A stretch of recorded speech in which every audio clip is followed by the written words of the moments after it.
This is a reading from the Autobiography of Maria Valtorta. Oh, how sweetly his words of welcome will resound then for those who have labored for him. Come, O blessed ones, possess the kingdom. How I long to hear these words, but how I would tremble in thinking of death if, having acted hypocritically, I felt the truth about me were about to be discovered, and that the thundering voice of Christ might repeat the tremendous, "Woe to you, hypocrites!" Similar to whitewashed tombs, who appear just in the eyes of men, but within are full of iniquity. Footnote 1, Matthew chapter 23, verse 27 to 28. Matthew chapter 25, verses 31 to 46. My mother, half pagan as she is, and she's not the only one, told me, "Why just quit entirely? They don't deserve you."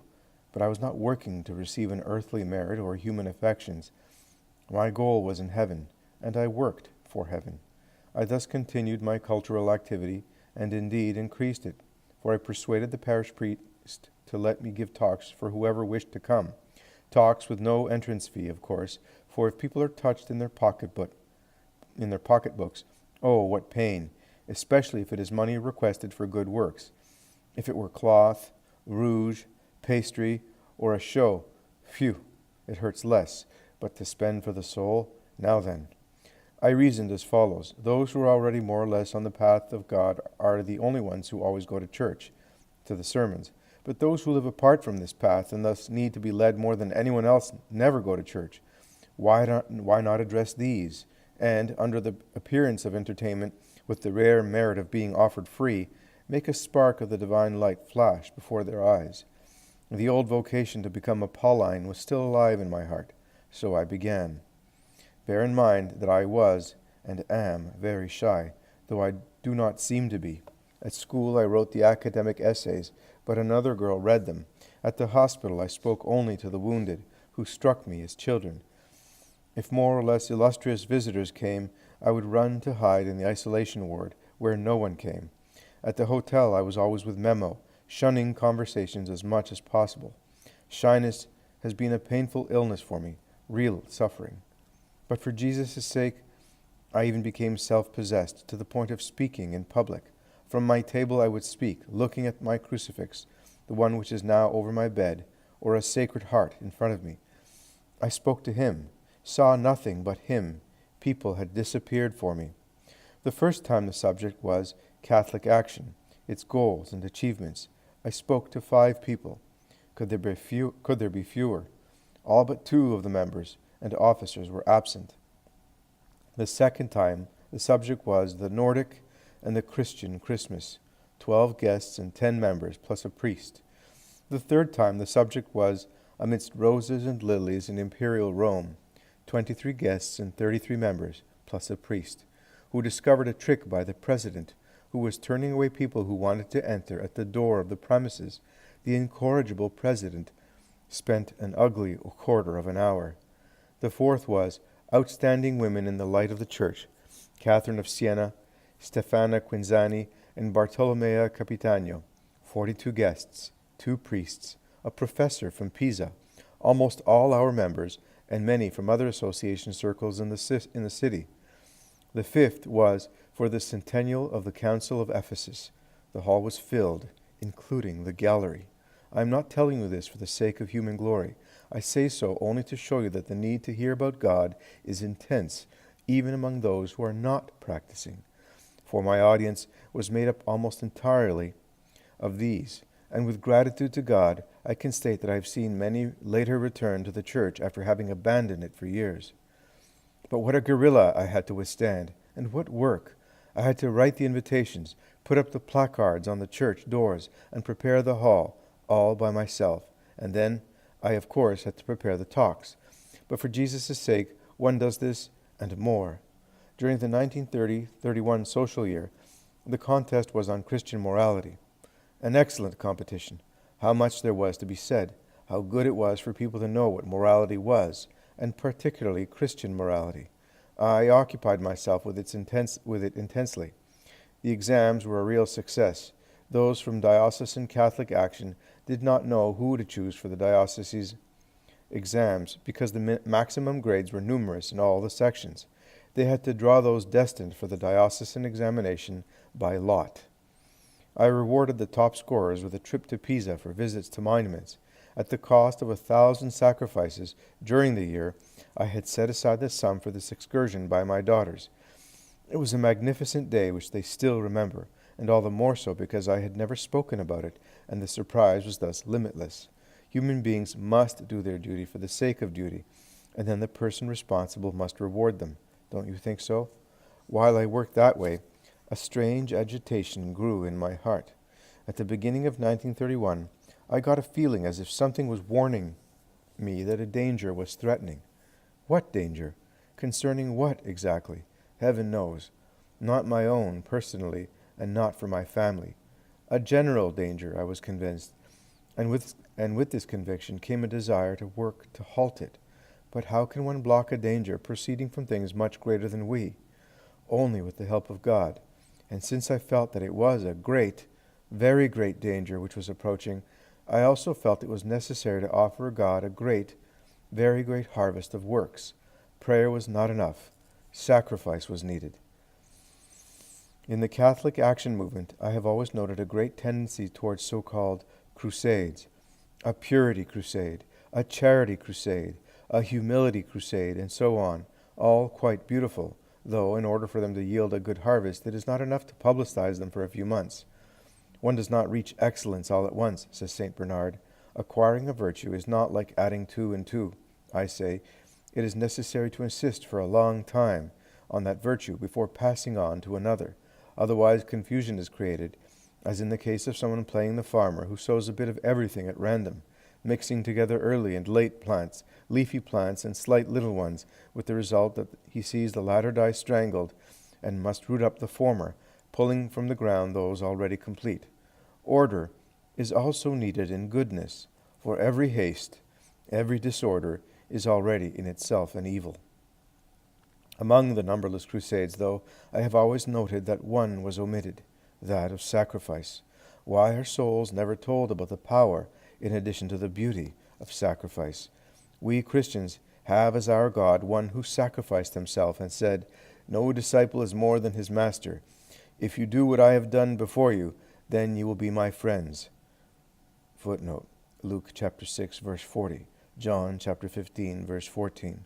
So why this dark fear of pain among us Christians? Why do we demand that Jesus alone should be sacrificed, and we be exempted from sacrifice? Closely observe, Father, 90% of Catholics, and I am speaking of practicing Catholics, they follow religion to the point of frequenting sacraments, masses, rosaries, the observance of fasting and abstinence, much less practiced, and then that's all.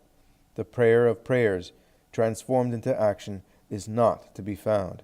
People stop at "Thy kingdom come," and then resume with "Give us this day our daily bread," thinking of themselves, and also give us quite a bit to go with it, which is left unsaid, but is felt. Here's a picture of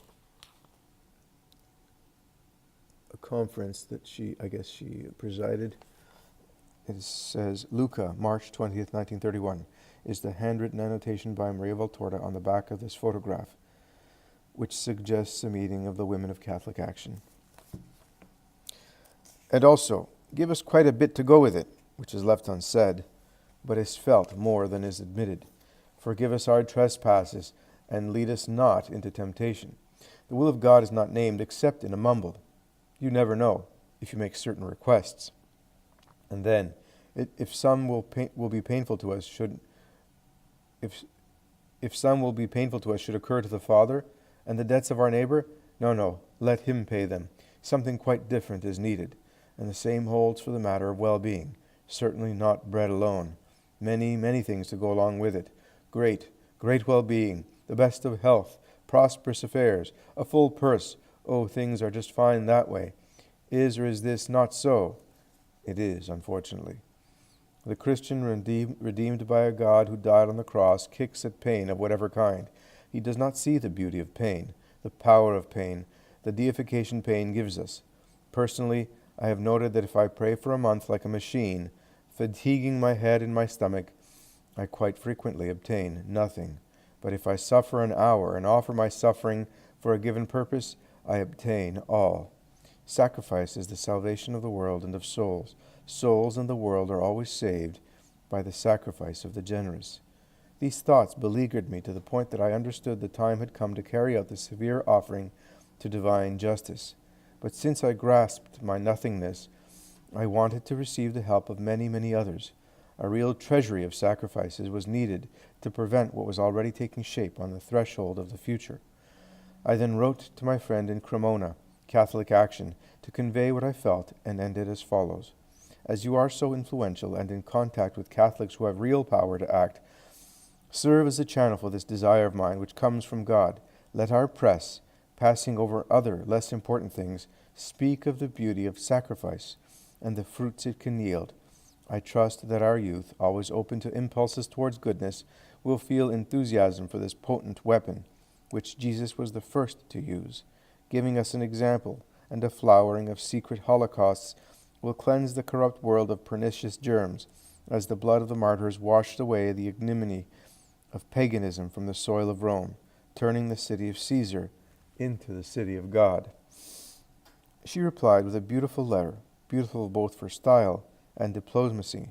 Oh, that document was quite diplomatic indeed, a masterpiece, but under the velvet of diplomacy there escaped a certification of madness. For me, you understand.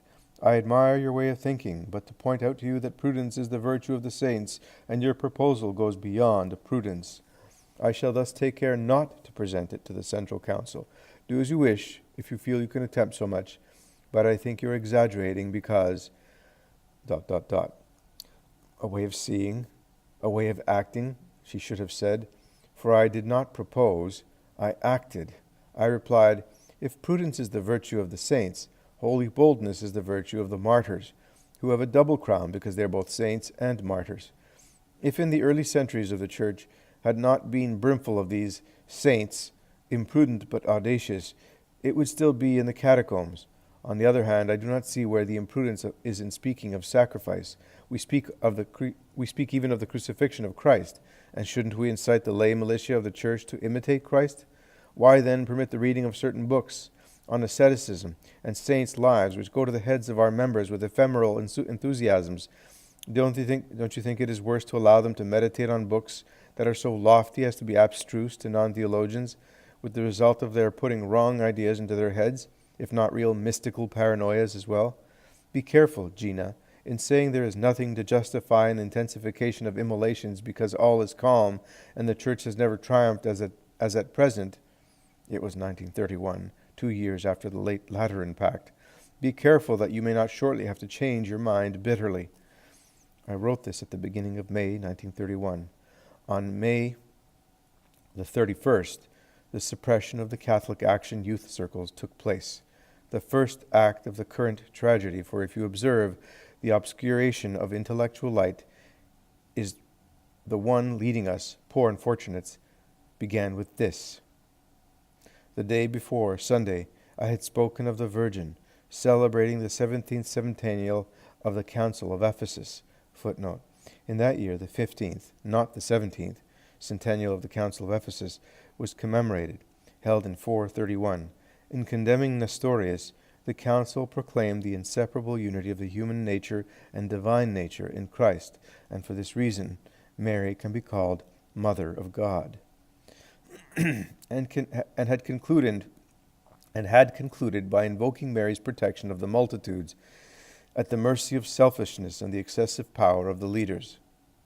But I shall now narrate some fine sketches making me see with my own eyes that at the moment of danger, the disciples are always the same as they were 20 centuries ago. I was at home that morning and was vigorously polishing the furniture, in spite of the fact that my heart trouble was getting worse and worse. I heard the doorbell ring. I went to open. All the officers came rushing into my house. They looked like a flock of frightened, squawking chickens. They're arresting us. Persecution. The police. They'll kill us. Heavens. Mercy. I'm leaving. I'm going to bed. I didn't understand a thing and shouted, Silence! Speak one at a time because I can't understand a word. They then told me that they had come to call the president, who was there. livid as a cholera patient, because there were policemen at the circle. The circles had been dissolved that morning, and everything had to be handed over. They told me to go and do something. Aha! At that moment I was the one who had to do everything. The president, who had played the role of Judas to become president, the one who in every way had obstructed me throughout the year and had mocked, denigrated, and crushed me as a worm is squashed, now busied herself in saying, I was really nothing in there. She was the one who spoke, the one who ran things. If there was anyone who ought to answer to the police, read, if there's anyone who ought to go to jail, it's her. I'm going to bed now. I'm having a liver attack. All right, I replied. You can even go to the moon. I'll go to the circle. I'm not afraid. And since a bit of Latin in certain cases is helpful, I nailed her to the wall with a touch of the Latinorum, which got on Renzo Tremolino's nerves so. Out of the entire group of officers, 13 people plus myself, 4 of us remained, like the Garden of Gethsemane. The police were quite courteous at the circle. They told me they would not remove anything, but by evening I should take the records and banner to the police office. My lectures were not needed. They had been heard by people who had judged them to be free from all fault. Oh, the poor president who wanted to make me the scapegoat, and was instead herself made the butt. In the evening, together with 2 of the faithful disciples, I went to the police office. One carried the box with the banner, the other the records. I carried nothing. The general carries only his own brain. A policeman came to meet us while many others, both police officers and those who were not, looked at us as rare birds. He wanted me to hand over everything. If you don't mind, I said, I'll hand everything only to the delegate, and after having first been given a proper receipt. In certain cases, and when people's blood starts to boil, a lot of propriety is required. You never know. But the delegate is occupied. I'll wait. Go up. We went up, the officer first, then I, and lastly my 2 squires. A long wait. Finally, the officer, tired of waiting, seeing that I would not give in, knocked at the superintendent's door. Who is it? It's the Lady of Lourdes, who wants to hand over a banner, but needs the receipt. The Lady of Lourdes? Footnote. At the root of the mistake due to the policeman's ignorance was the fact that the Catholic Action Circle bore the name of Our Lady of Lourdes, as we read on page 264. I bowed to myself. My squires looked at me with eyes rounder than a glass. Come in. I went in. Are you the Lady of Lourdes? That's right. I had felt like saying, that's me, in imitation of Ferravilla. Footnote 2. Eduardo Ferravilla, 1846 to 1915, was a comic actor from Milan. Leave everything here. My squires placed everything on his desk. The delegate had begun to write. I hereby declare I have received a banner and 6 files of records from... Please tell me your first name. Maria, I said imperturbably. Records from Maria of Lourdes, signed. I went out gloriously and triumphantly. You will understand, I had gone in as a poor woman by the name of Maria Valtorta, and was coming out as Maria of Lourdes. My companions were laughing, but at bottom I was not. Aside from the more than honorary title, which was virtually a caress by Mary for the servant of her son, though it had been applied to me by someone ignorant of the subject, I was quite pained. Less superficial than many, I saw the real face of the sudden revolt against the meek flock of Christ, and trembled, not for my sake, but for everyone's. Woe when people start to take a false step. And that day, the first, very big one, was being taken. I decided to shorten the time span. I had established September 8th as the date for making my offering to divine justice, so as to have the Blessed Virgin as my patron in that vow of suffering. But now it was no longer something to be put off. The sign had come. I asked God to inspire me with the formula himself. After a few days, it was the first Friday of the month of June. At Mass, amidst the circle members, I experienced an hour of real mortal agony. Intellectually, I saw all that was to come in the future: wars, famine, deaths, massacres, and endless despair. What suffering! I, who never weep in public, wept so copiously that I was as if blinded. When Mass was over, they had to help me to leave because I saw nothing, so abundant were my tears. My companions, the best ones, asked me what was wrong. I told them what it was, though veiling it with a modest reserve concerning certain details. A few days later, I felt the act of offering offering blossom in my heart, just as I had written and pronounced it on July 1st, the feast of the most precious blood. What lovelier day could I choose to unite myself to the victim whose divine blood flowed forth entirely to placate the Father's justice? And what name could I choose for myself from that moment on more beautiful than Maria of the Cross? The woman whom an ignorant man had called Maria of Lourdes could also call herself Maria of the Cross. The cross was my love, and I wanted it as my altar. The cross had been my life's companion since childhood, and now, spurred on by a supernatural goad, I was asking for the great cross to be immolated upon it. I thus had the name which suited me, and which will be mine in the sight of God as long as I live, and thereafter